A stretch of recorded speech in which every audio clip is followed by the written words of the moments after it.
En la primera parte de nuestra reflexión sobre la identidad lasallista, intentaremos encontrar las claves para comprenderla y construirla.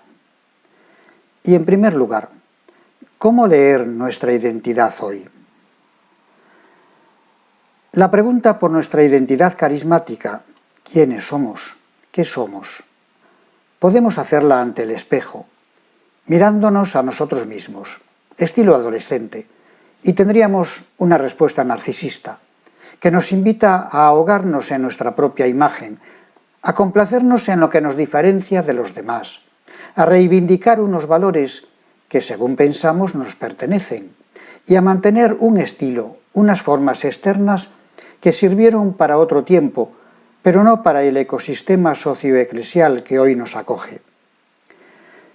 En último término, este planteamiento de la identidad mirándose a sí mismo nos impide caer en la cuenta del sentido o sinsentido que nuestra identidad lasallista tiene para la sociedad y la Iglesia de hoy. Correríamos el riesgo, muy real, de cruzar la línea de lo prescindible sin enterarnos hasta ser demasiado tarde. La identidad que se mira en el espejo repitiéndose a sí misma no se da cuenta de que tal vez ya no tiene nada que ofrecer al mundo en que vive, su tiempo se agotó. No es así como se descubre una identidad. Es de cara a los otros y para los otros. Y viendo a los otros encontramos lo que significamos para ellos y lo que ellos significan para nosotros, lo que necesitan de nosotros y lo que nosotros estamos capacitados para dar, lo que nos asemeja y lo que nos diferencia, lo que puede enriquecer a ambos y lo que aporta un valor a aquellos con los que nos relacionamos en la misión.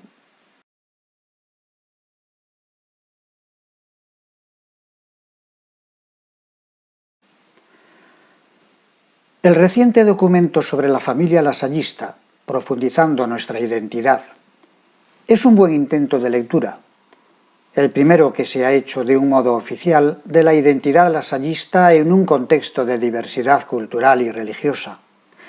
Es un documento de trabajo inclusivo y abierto, no una palabra final, según dice la introducción.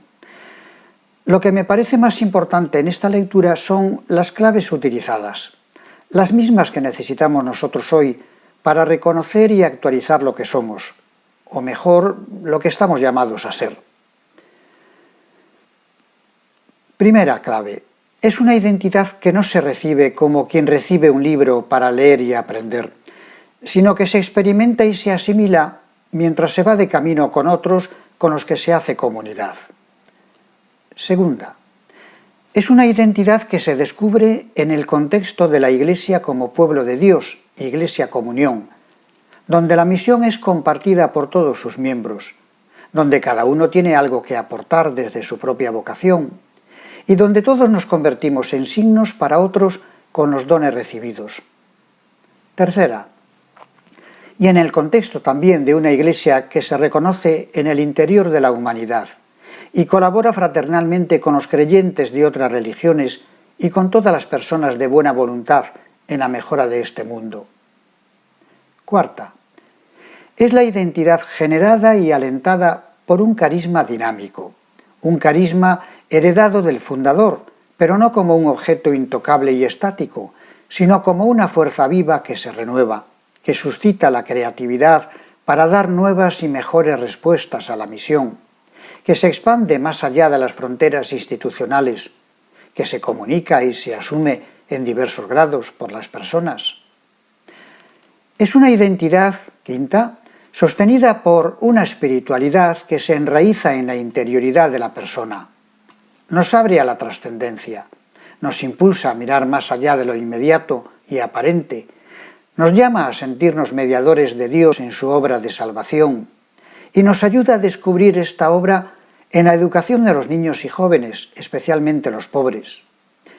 Sexta, es una identidad que necesita la comunidad para crecer y madurar, pero no cualquier tipo de comunidad, sino una auténtica fraternidad. Y desde la comunidad fraterna se proyecta a la misión. Séptima, es una identidad que se vive en asociación, Por encima de la pequeña comunidad, integrándola y promoviéndola, está la comunión para la misión, una comunión de muchas identidades diferentes que sostienen, juntas y por asociación, la misión educativa. Octava, y esta identidad, este modo de ser, se proyecta en un modo de educar, desde la interioridad, en fraternidad, abriendo los ojos a lo que está oculto, acompañando de modo cercano a los jóvenes, cultivando en ellos una actitud vocacional y una disposición creativa para mejorar el mundo.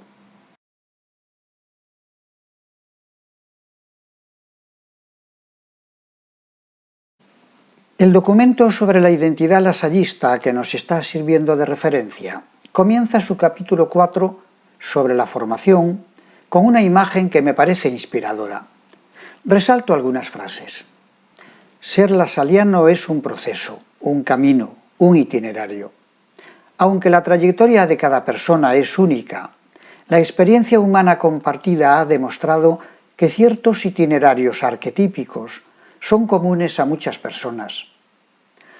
Cada peregrino emprende un viaje personal, al tiempo que se une a otros en un camino similar hacia un destino común. Lo que da a una peregrinación un significado duradero son las atalayas a lo largo del camino que invitan al peregrino a detenerse, a contemplar y a experimentar una transformación por lo que ve y percibe. Estas pausas son oportunidades para la integración y el crecimiento. Aparte de reflejar lo que estamos haciendo en este momento de retiro, nos avisa también de que hay un cambio de perspectiva en el modo de contemplar la identidad lasallista. Notemos estos dos movimientos que determinan el cambio. El primero, de ver la identidad como algo inmutable, a verla con carácter dinámico. La primera perspectiva tiende a presentar la identidad lasallista como un acopio de virtudes y la imitación más o menos descontextualizada del fundador. La segunda toma el carisma fundacional como referencia. Lo reconoce como el don del espíritu, que no murió con el fundador, sino que sigue hoy vivo en los seguidores de La Salle, y al que hay que responder con fidelidad creativa. En ese movimiento, la identidad lasallista crece en torno a las dimensiones o ejes que la sostienen, en el contexto eclesial que hoy nos toca vivir, y en cooperación con las demás identidades eclesiales. Y segundo, de ver la identidad como el fruto de un proceso individualista y en aislamiento respecto de los que son diferentes, a verla como el fruto de una interacción comunitaria, especialmente en clave de asociación para la misión. En esta nueva perspectiva se recuperan o se afianzan elementos que son de nuestros orígenes, que vemos reflejados en la vida del fundador o en su mensaje a los hermanos. Me refiero ahora a tres muy concretos. Un compromiso me llevaba a otro, sin que yo lo previera al comienzo. Conocemos bien esta frase de la memoria de los comienzos. Nos recuerda el sentido dinámico de su identidad, la del fundador, que se deja moldear desde los signos que va descubriendo como voluntad de Dios. Ese mismo dinamismo que va forjando la identidad en el día a día, lo propone a los hermanos en términos de consagración. No pueden ustedes contentarse con haberse ofrecido a Dios una sola vez, sino que deben renovar cada día esa ofrenda y consagrarle todas sus obras, haciéndolas únicamente por Él. Es de la Meditación 104. Y en clave teológica insiste a los hermanos que su identidad se construye en comunidad. Jesucristo está en medio de los hermanos para unirlos, que todos sean de tal modo uno y tan unidos entre sí por la unidad de un mismo espíritu, que es el Espíritu de Dios, que jamás puedan desunirse. Jesucristo está en medio de los hermanos en sus ejercicios para darles el espíritu de su estado y para mantenerlos y afianzarlos en la posesión de ese espíritu. De la explicación del método de oración.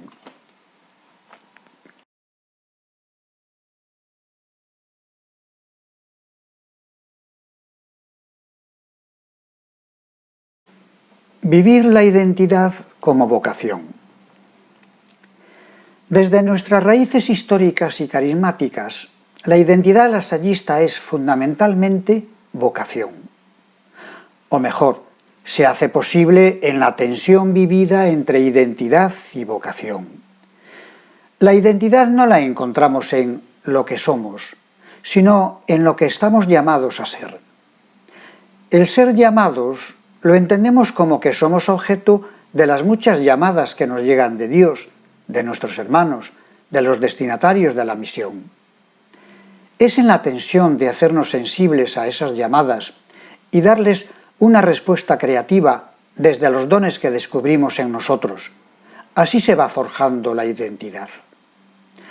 Aceptar que somos llamados no se refiere a que un día recibimos y aceptamos una vocación, sino que ese es el estado diario de nuestras personas, el estar siendo llamados y estar dando respuesta. La circular 475 de la esperanza al compromiso, vocaciones lasallistas en camino, nos remite a este modo activo de entender la vocación y desde ella la identidad lasallista.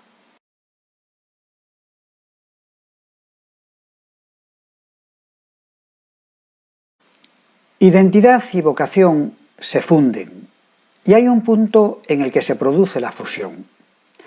El Papa Francisco lo señala en Evangelii Gaudium, es el número 273. La misión en el corazón del pueblo no es una parte de mi vida o un adorno que me puedo quitar. No es un apéndice o un momento más de la existencia. Es algo que yo no puedo arrancar de mi ser si no quiero destruirme. Yo soy una misión en esta tierra y para eso estoy en este mundo. Hay que reconocerse a sí mismo como marcado a fuego por esa misión de iluminar, bendecir, vivificar, levantar, sanar, liberar. Allí aparece la enfermera de alma, el docente de alma, el político de alma, esos que han decidido a fondo ser con los demás y para los demás. Yo soy una misión, lo que soy y lo que estoy llamado a ser. La Salle nos dice en su terminología paulina que somos ministros, representantes de Cristo, y pone como motivo para nuestra oración y nuestra santificación que ellos, nuestros discípulos, lo necesitan. Ya que ustedes fueron elegidos para procurar en su estado la santificación de sus alumnos, tienen que ser santos con santidad no común. Meditación 39.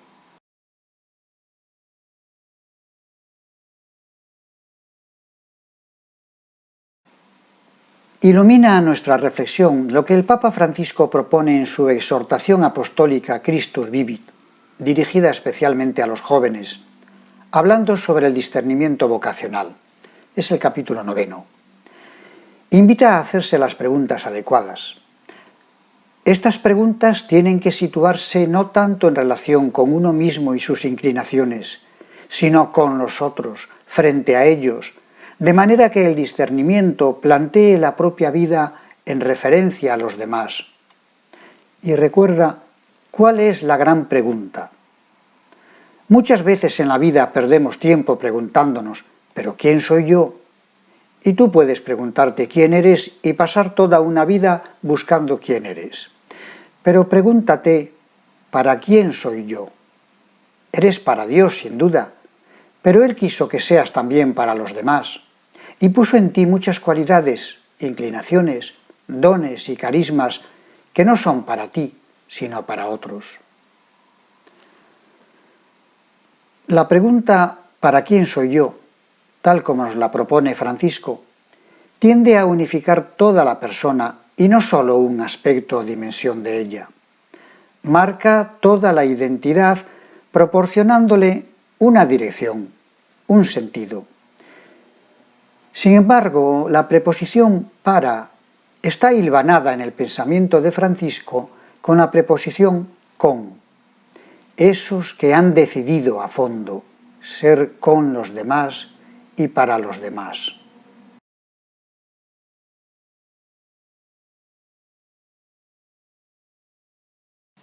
La decisión es la respuesta a la llamada, y no es para un momento, sino para la vida, para asumir una identidad, un modo de ser con y ser para. La misión llama a la comunión. Esa fue la decisión a fondo que hizo Juan Bautista de la Salle en 1682, decisión reeditada y actualizada en los años siguientes, cuando asume que la misión en la que se había embarcado, las escuelas para los hijos de los artesanos y de los pobres, no podía satisfacerse con un equipo de maestros, por bien formados que estuvieran, sino que requería una comunidad con cierto estilo. El para requería un con a la medida, y la opción que le lleva a unirse a los maestros, abandonar su canonicato y renunciar a su fortuna, será una fraternidad para la educación de los pobres. Una fraternidad que se vive en la comunidad de los hermanos y se refleja en un modo de educar a los niños y jóvenes.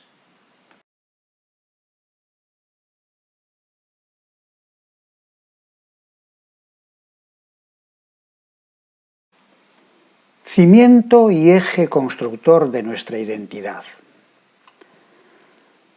Tras esta comunión para la misión, hay algo que lo fundamenta y sostiene, y que solo se reconoce por la fe. Es el origen de las llamadas y es el destino último de nuestras opciones. Lo diremos enseguida con los términos de nuestra propia tradición lasallista, pero vamos a utilizar primero el que emplea la Iglesia para describir su propia identidad, en una expresión que ha estado elaborando a lo largo del período posconciliar con la base proporcionada por el concilio. La Iglesia es misterio, misterio de comunión. No en el sentido de extraño o desconocido, sino de profundo, porque se enraiza en la misma realidad de Dios, en el plan de Dios. El plan en el que está implicada toda la Trinidad y que se ha revelado en Jesús. Es un plan de alianza, donde la iniciativa es siempre de Dios. Y es este mismo plan el que se continúa en la Iglesia, que se ve a sí misma como misterio de comunión para la misión. Comunión y misión son los dos ejes sobre los que se construye la identidad de la Iglesia, pero también la de cada cristiano. Para nosotros, hermanos de las escuelas cristianas, que llevamos marcados los dos ejes eclesiales en nuestro nombre institucional, ha sido un regalo precioso esta reflexión posconciliar de la Iglesia y el vocabulario correspondiente, porque nos permite poner las palabras apropiadas al relato de nuestra experiencia original, a la fuente de nuestra identidad de hermanos de las escuelas cristianas. Nosotros somos fraternidad ministerial para la educación cristiana, que es la manera de decir que lo nuestro es encarnar proféticamente la comunión para la misión desde el carisma lasallista y en una parcela concreta de la misión eclesial. Juan Bautista de la Salle nos recuerda con frecuencia esta referencia nuestra, personal y colectiva, al misterio de Dios que se realiza en nosotros. Somos instrumentos en la obra de Dios para llevar a cabo la reconciliación y salvación de los niños y jóvenes que Él nos confía. Su presencia, que tantas veces recordamos en nuestra espiritualidad, actúa en nosotros y por nosotros. Él mismo ha iluminado los corazones de quienes eligió para anunciar su palabra a los niños. Considérense en ello como ministros de Dios y los dispensadores de sus misterios. Esta mirada en profundidad a nuestra tarea educativa cotidiana equivale al realismo místico que el hermano Michel Sauvage primero descubrió en el itinerario del fundador y luego reclamaba para nuestra vida. El misterio nos constituye primero en destinatarios, para llamarnos a continuación a ser mediadores. La vocación que descubrimos en nosotros como hermanos es la de ser testigos y mediadores del amor de Dios, del proyecto de comunión que Dios tiene sobre la humanidad y que se fundamenta en la comunión trinitaria. Decir hermano es tanto como decir mediador del amor de Dios, del Dios que tanto amó al mundo, que entregó a su Hijo único, para que todos los que creen en Él tengan vida eterna, o del Hijo que llevó su amor hasta el extremo, y nos pidió que nos amáramos como Él nos amó.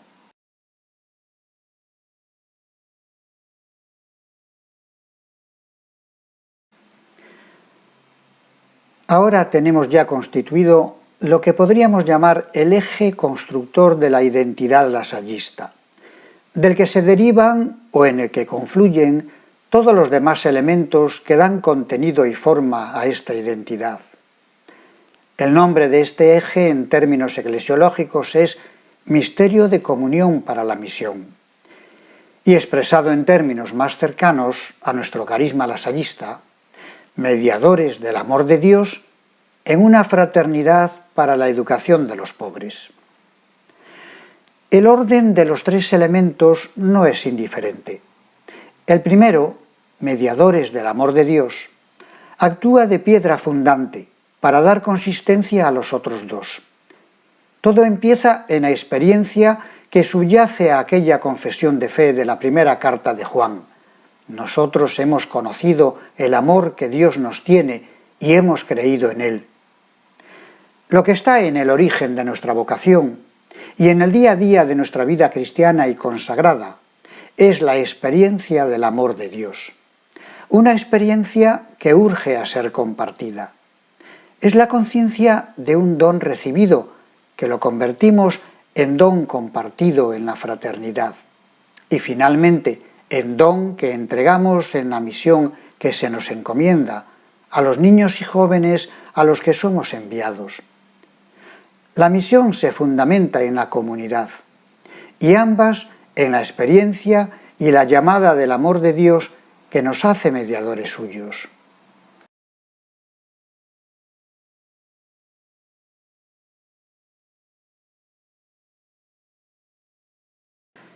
La memoria que estimula nuestro presente. Comencemos por rescatar o evidenciar, según sea el caso, la memoria de nuestros orígenes. No me refiero al recuerdo de los hechos más o menos objetivos que están en el comienzo de la historia lasallista, sino a esa corriente que fluyó en el comienzo, que llevaba la fuerza del carisma, la que crea una nueva identidad en la Iglesia. Es la memoria estimulante y provocativa de nuestro mito fundacional, memoria peligrosa en expresión de Juan Bautista Metz. No se puede traer al presente sin que actúe como revulsivo, sin que remueva y ponga en cuestión nuestras actitudes, haciéndonos distinguir entre una identidad aposentada y una identidad vocacionada en camino.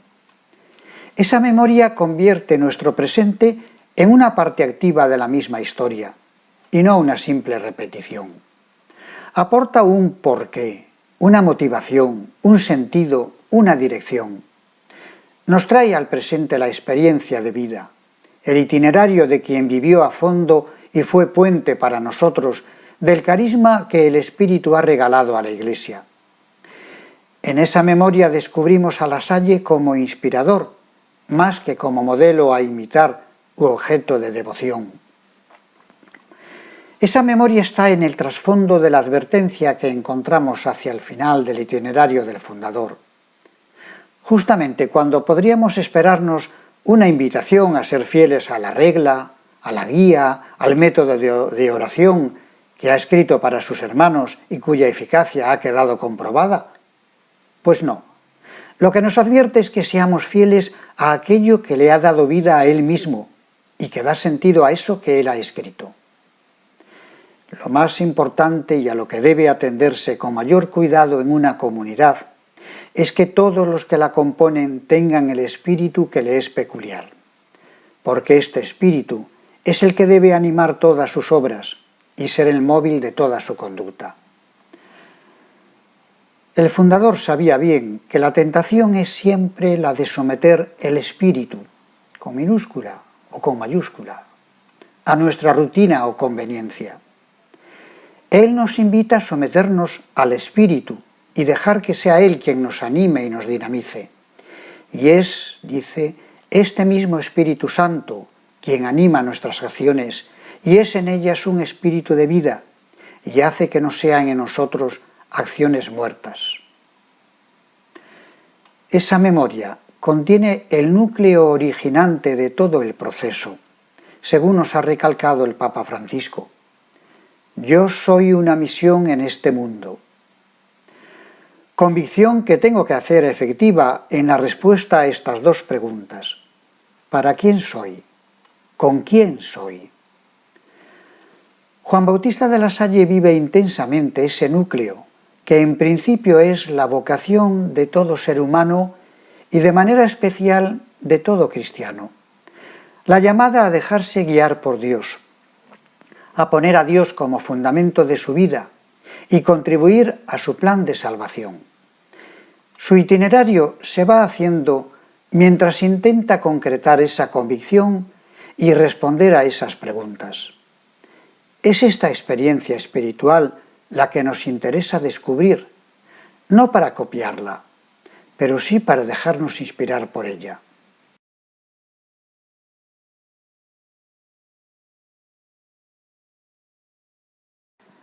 La experiencia espiritual del fundador, la que ha de ser memoria estimulante de nuestra identidad, tiene un eje constructor, la obra de Dios.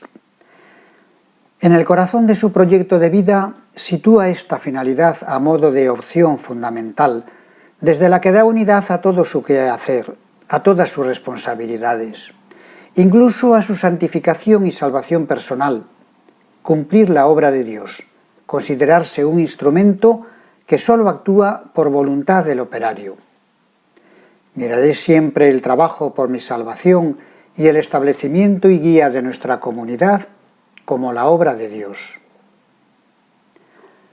Debo considerarme como un instrumento, inútil a no ser en manos del operario.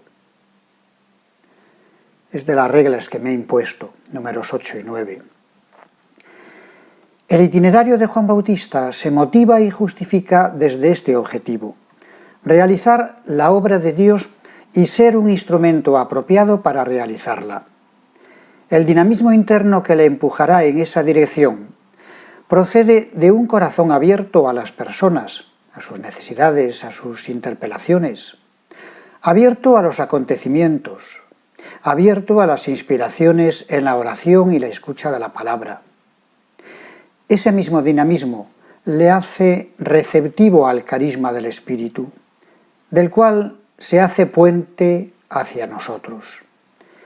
Y es también ese dinamismo el que hace posible que el carisma lasallista siga vivo hoy en nosotros. Con ese objetivo al frente, a modo de estrella que le conduce, y con el dinamismo de su corazón abierto para captar los signos de Dios, se van desplegando los hilos con los que su itinerario se va trenzando. Posiblemente esos hilos quedan bien representados en los tres siguientes. El hombre creyente que busca a Dios y se deja guiar por Él, se entrega y se abandona en sus manos. El hombre que se sorprende a sí mismo y a sus hermanos como presencia salvadora para los hijos de los artesanos y de los pobres, y se siente instrumento en la obra de Dios. El hombre que aprende a ser hermano a lo largo de un proceso en el cual también experimenta la comunidad de sus hermanos laicos como el lugar en que Jesús se hace presente, lo reúne, asocia y envía a la misión. Veamos esos tres hilos que son parte de la memoria estimulante que activa nuestra identidad.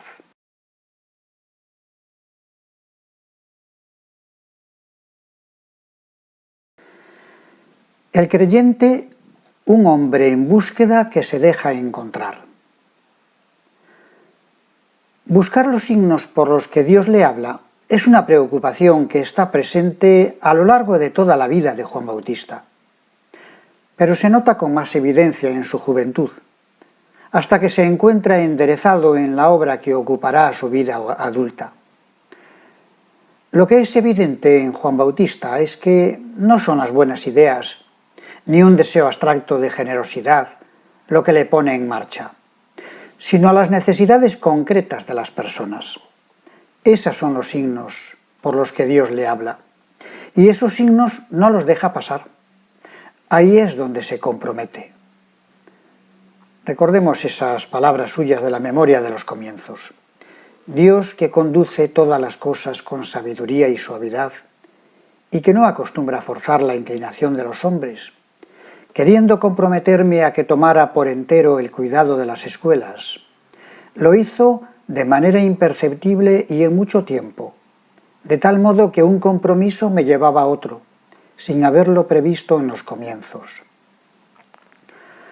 A través de los signos que encuentra, a través de Niel y sus maestros, llega a la convicción de que la obra que lleva entre manos, el cuidado de las escuelas, es obra de Dios, encomendada por Él y no tomada por gusto o iniciativa propia.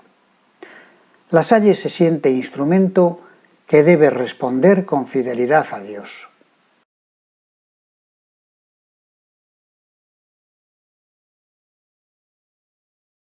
El mediador, instrumento, ministro, consagrado.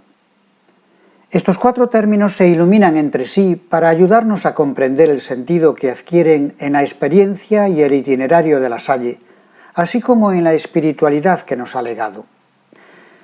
Según avanza en su proceso, la Salle se va dando cuenta que Dios quiere hacer su obra salvadora a través de su persona, con los maestros de Niel y luego los hermanos, y juntamente con ellos para los niños de sus escuelas.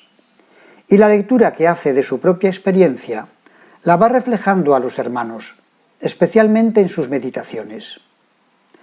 Ser mediadores entre Dios y los niños, mediadores del amor de Dios, ser instrumentos en la obra salvadora de Dios, ser ministros de Jesucristo para anunciar su palabra, y al sentirse elegidos de esa forma, consagrados por Dios, su respuesta es consagrarse a Dios. El 6 de junio de 1694, en el Domingo de la Santísima Trinidad, el fundador y 12 hermanos expresan la consagración que hacen de su asociación para mantener las escuelas gratuitas. Ellos llevan años realizando una experiencia de fraternidad para servir desde ella a la causa educativa de los pobres. Han descubierto que esa fraternidad, que lleva consigo la solidaridad mutua, la complementariedad y el mutuo apoyo, es la fuerza que les permite sostenerse en una labor nada fácil ni comprendida desde fuera. Y han experimentado también que esa fraternidad es un don de Dios, es su obra y es el compromiso que Dios les está pidiendo para realizar desde ella la salvación de los niños a los que atienden en sus escuelas. Su gesto de consagración es una confirmación de lo que ya están viviendo, y es la respuesta que dan a Dios, al saber que Él cuenta con ellos para realizar su obra. Cada uno, al consagrarse, está afirmando que el proyecto es obra de Dios. Se consagra a Dios para procurar su gloria en este proyecto. Se consagra con sus hermanos, asociándose con ellos. Se consagra para esta misión, sintiéndose responsable de los destinatarios del proyecto, los niños y jóvenes abandonados.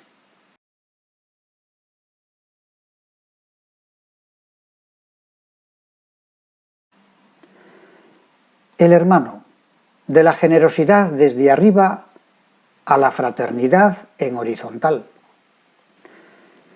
Es un camino nada fácil el que Juan Bautista tendrá que hacer para convertirse en hermano, para ir desde la generosidad practicada desde arriba hasta la fraternidad que exige ponerse al mismo nivel.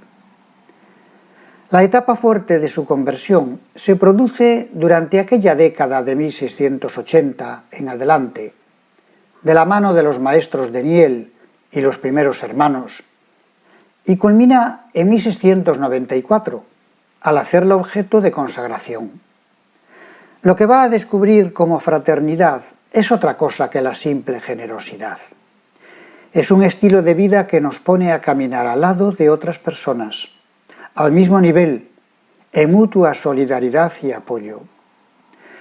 La diferencia entre ser generoso y ser fraterno y la dificultad de pasar de una posición a otra, el propio Juan Bautista la señala de esta forma en su memoria de los comienzos. Si yo hubiese sabido que el cuidado de pura caridad que me imponía por los maestros de escuela me obligaría a vivir con ellos, lo habría abandonado. Juan Bautista se deja interpelar por los maestros. Se hace vulnerable a la experiencia de pobreza que ellos viven, y eso mismo va a provocar el salto de su conversión. En 1683 los maestros sufren una de las peores tentaciones, la angustia de la inseguridad frente al porvenir. Ellos, con Juan Bautista, están intentando formar una comunidad al servicio de las escuelas gratuitas y padecen la dificultad del abandono económico. El ánimo que trata de infundirles Juan Bautista parece poco realista, porque él les habla desde la seguridad de su fortuna y su canonjía, y ellos se lo echan en cara. Juan Bautista escucha, consulta, discierne y termina decidiendo su renuncia a lo que les separa de ellos para poder construir la comunidad. Notemos que la meta o motivo de su renuncia no es el ser más perfecto o por parecerse más a Cristo, sino para salvar la comunidad que ya ha identificado como la obra que el Señor le encomienda. Esa experiencia de fraternidad pasa a formar parte de los cimientos de nuestra identidad lasallista. Desde su propia vivencia, Juan Bautista la concibe como el gran don recibido para la misión, un don que hay que merecer y pedirlo a Dios mientras se trabaja por él. Habiéndoles llamado Dios por su gracia a vivir en comunidad, no hay cosa que deban pedirle con mayor insistencia que esa unión de corazón y de espíritu con sus hermanos. Meditación 39. Desde el momento en que se junta con los hermanos en comunidad, Juan Bautista dedica su vida a construir la fraternidad. Ese esfuerzo que despliega con los hermanos volverá sobre su propia persona, llegado el momento, para rescatarlo de la crisis de aislamiento y oscuridad que se producirá entre 1712 y 1714. Es la palabra que sus hermanos le dirigen en la carta de 1714, el 1 de abril, domingo de Resurrección. Una palabra fuerza que surge de la fraternidad para recuperar uno de sus miembros, para afianzarle en la conciencia y la realidad del sueño que comenzaron juntos. Todos estamos convencidos de que Dios le ha dado y le da las gracias y los talentos necesarios para gobernar esta nueva compañía, que es de tanta utilidad para la Iglesia. Y es de justicia testificar ahora que usted la ha guiado siempre con mucho éxito y edificación. Lo que hacen los hermanos es poner en acto el voto de asociación, aquella otra palabra fuerza que habían pronunciado con Juan Bautista. Le testimonian su solidaridad y le muestran que un mismo espíritu les está uniendo, el mismo que el fundador les ha comunicado. Es la fuerza de una fraternidad que vive una misma historia de salvación guiada por Dios desde un mismo espíritu para la misma misión. Miremos a nuestra propia vida. ¿Cómo vemos reflejados en ella esos tres hilos con los que se fue trenzando la experiencia de La Salle?